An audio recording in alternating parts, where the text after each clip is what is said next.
guys! Welcome back to my channel. It's Mrs. Buitenbeentje here. I'm filming this video as an introduction to my third and last part of my coat masterpiece. Now, I noticed while editing that there are definitely a lot of the final steps that I skipped and that I either deleted because I thought I already had put it in my video, or that the quality was so bad that I am ashamed to put it into the video. I have already a few pieces set, and the pieces that I didn't film I'm going to show you as good as possible as how I do in my other videos when I give you the specs. I've been rocking my coat for quite a while. I really enjoy it, and at the end I'm going to tell you a few things that I think are quite important to consider. I am very critical of myself, to be honest, in terms of the clothes that I make. When you wear an item for a while, you can give a better all-around review. I want to show you what I have on. I got it especially glam for you guys today. So I have on my dress, I think it's 1950. I think it's a 1950 inspired dress. It is from the Burdastyle. So I'm going to insert a clip of my shoes or a picture of my shoes right there so you can see my shoes. I think you guys are kind of catching on that I have a shoe obsession. I had a road trip yesterday, and so I had some time to take out a lot of my tracing thread. So what I did off camera as well is I hand stitch my pocket, which isn't the best. It's just to hold it in place. I'm sorry if I look ashy, but it snowed yesterday and today. My skin is just not happy. I hand stitched my pocket right here, and I'm just going to stitch it with the machine, and I put it on to see if they were leveled, and I feel like they are. But I'm going to put it on for you guys, and well, you can be the judge as well. I feel like they are leveled. Well, I'm not sure, to be honest, but by the looks of it, it does look like that. But this is the lower part of the coat in its full glory. I turned the seam, excuse me for the unstable of the camera, that's because I'm holding it. But I did the seam, I turned the seam over, so I already know what my seam allowance is going to be. And this is the inside of my coat. I want to say jacket all the time. Right here in a bunch, less attractive, I got my my lining, and right now I'm just going to turn the lining and then I'll come back. Okay. It is the lining has to be the right side against the right side. So as you can see, that is the lower part of the coat, and up there is the top part of the coat. Is right here. So I feel like these were supposed to be lined, those two pieces, but they're not, because if I do try to line them, then this becomes very bulky, and there are certain pieces that will be left out. So I would like you to take that into account. These two do not line up. These two.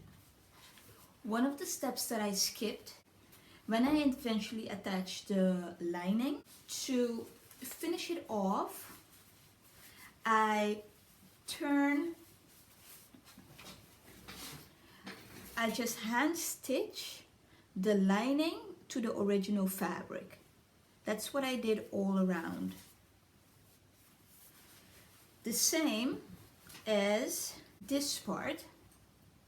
This part is, I think it's called a flannel stitching. I'm going to insert the official name right underneath in the screen so you guys can see what I'm talking about. It's a type of stitch that you can only see on the inside of the garment, but you cannot see on the outside of the garment. That's what I did on the entire hem of my coat. I want to turn this one inside out so I could show you guys. Right here, it seems like a little confusion, but bear with me. This was the piece of extra collar that goes all around. I think they call it a shawl or something that is attached to the pattern. So what I did was, once I attached those pieces together, I made sure to cut. I cut the other piece as close as possible to the stitching. I made sure I snipped the corner so I will be able, when I turn it inside out, it wouldn't be bulky.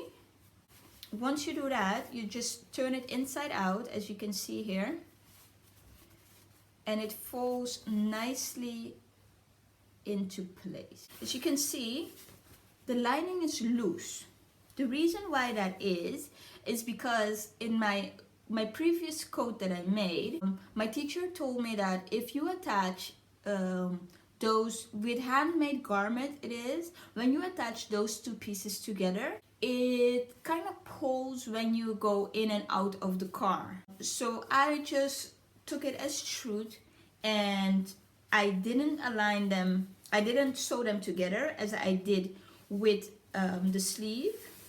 And so this hangs loose, but it's shorter than the outside, and so you don't see it. Minus, I can tell you a minus of this lining already. The lining on the inside has a bit of a fleece effect, meaning that it kind of gets stuck to the inside of my original fabric. And where I can definitely show you that it annoys me is my sleeve, because it's already oversized. When I put it on, I always have to adjust so it doesn't stay as if I have misformed arms. And as you can see, when I want to actually show you what is happening, it goes on perfectly. But right here is what usually happens. Here it becomes really bulky, so I have to pull it up and hide it a little underneath the shawl, so it looks semi-decent. And that is what I have most of the time, but that is definitely a minus. So these are the loops.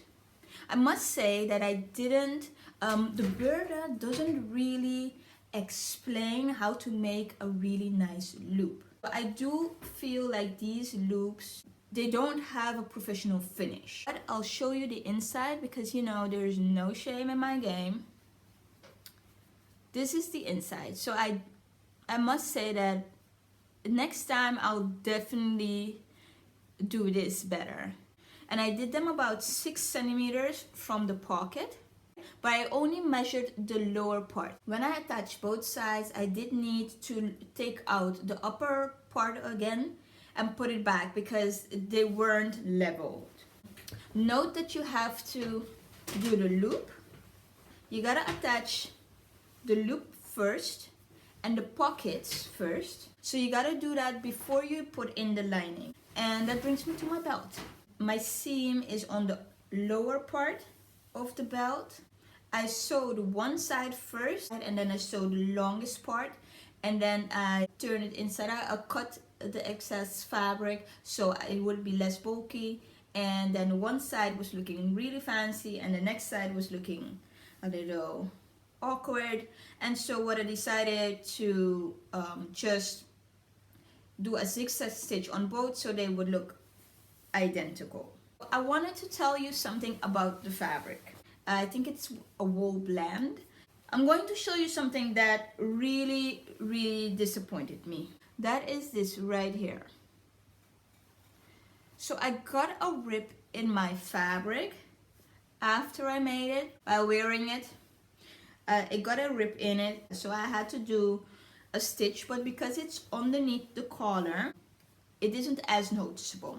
However, right here, same scenario. To my dismay, my belt has the same problem. I'm not discouraged, and I won't tell you not to buy this fabric. However, I do want you to take note. Burda says that I need to use what is called in Dutch visgraat. I'm going to list the name, and maybe I should have gone with that one. I was shocked to my core when I saw the price of the visgraat fabric. And so I opted not to buy it because I think it was 20 euros per meter. But being the fact that this fabric is prone to ripping, I kind of feel I should have. But then again, shoulda, coulda, woulda. Like I said, this was a really interesting project to really share with you guys, to up my sewing game. And I do not, and again I do repeat, I do not regret going for this fabric. I did film a short clip. I tried to edit it a little more fancy, and I hope you enjoy it. I know this video is very long, but it's worth it.